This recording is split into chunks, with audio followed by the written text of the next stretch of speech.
Kesetimbangan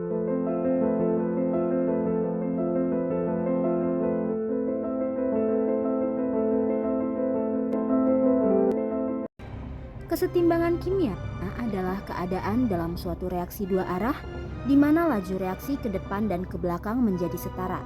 Meskipun reaksi tetap berlangsung, tidak terjadi perubahan konsentrasi zat secara makroskopi. Fenomena ini disebut sebagai kesetimbangan dinamis. Pemahaman ini tidak lahir tiba-tiba, tapi melalui proses panjang observasi dan eksperimen dari banyak ilmuwan sepanjang sejarah. Jauh sebelum kimia modern berkembang, para alkemis termasuk ilmuwan muslim seperti Jabir Ibnu Hayyan sudah berbicara tentang keseimbangan dalam unsur. Mereka percaya bahwa setiap materi terdiri dari sifat panas, dingin, kering, dan basah yang harus seimbang. Meskipun pendekatan ini belum kuantitatif, ide keseimbangan sudah hadir sebagai bagian dari harmoni alam. Jabir Ibnu Hayyan dikenal di barat sebagai Geber, adalah tokoh penting yang mengembangkan teori mizan atau keseimbangan. Ia melihat bahwa seluruh ciptaan tunduk pada aturan proporsi dan harmoni.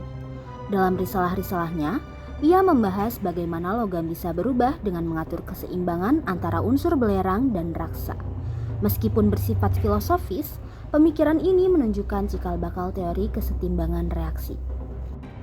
Pada abad ke-18, kimia mulai memasuki tahap kuantitatif.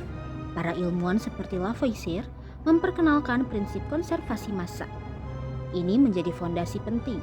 Jika massa zat sebelum dan sesudah reaksi sama, maka harus ada keseimbangan yang mendasari reaksi tersebut. Meskipun belum memakai istilah kesetimbangan kimia, kesadaran akan keteraturan reaksi mulai tumbuh. Pada tahun 1864, dua ilmuwan Norwegia, Cato Gulbert dan Peter Wage, merumuskan Law of Mass Action atau hukum aksi massa. Mereka menyatakan bahwa kecepatan reaksi kimia sebanding dengan konsentrasi zat-zat yang bereaksi.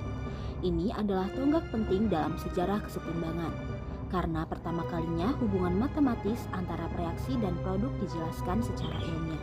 Dalam reaksi kimia dua arah seperti pembentukan amonia, N2 plus 3H2 menjadi 2NH3, saat kondisi seperti suhu dan tekanan dikontrol, sistem akan mencapai titik di mana pembentukan dan penguraian amonia terjadi dalam laju yang sama. Inilah yang disebut kesetimbangan.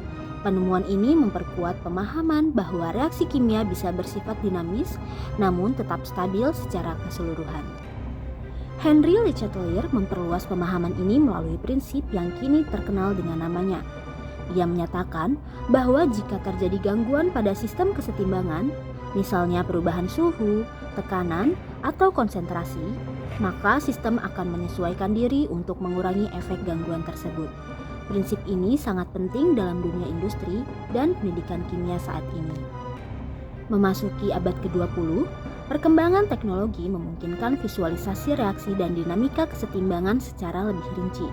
Dengan spektroskopi dan kromatografi, para ilmuwan bisa mengamati bagaimana zat-zat saling bereaksi dalam keseimbangan. Kesetimbangan bukan lagi teori abstrak, tapi bisa ditunjukkan secara nyata di laboratorium. Konsep kesetimbangan tidak hanya berguna dalam laboratorium.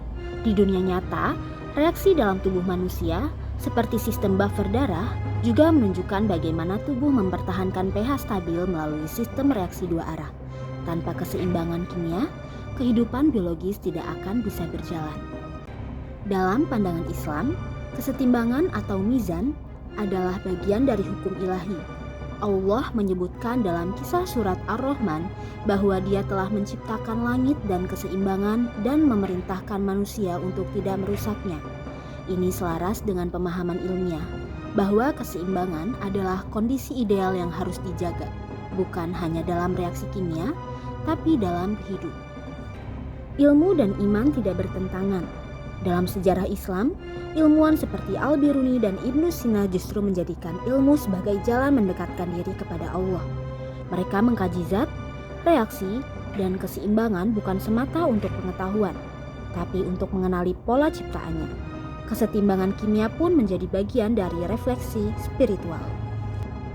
Sayangnya, pemahaman tentang ilmu seringkali terpisah dari nilai. Kesetimbangan digunakan untuk menciptakan produk, tapi tak selalu disertai tanggung jawab etika. Padahal, tanpa pemahaman tentang keseimbangan nilai, sains bisa menjadi alat perusak. Inilah pentingnya kembali mengintegrasikan pemahaman kimia dengan pesan mizan dalam Islam.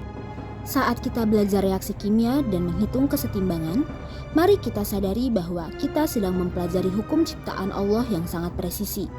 Bahwa dari molekul terkecil hingga galaksi terbesar, semuanya tunduk pada keseimbangan.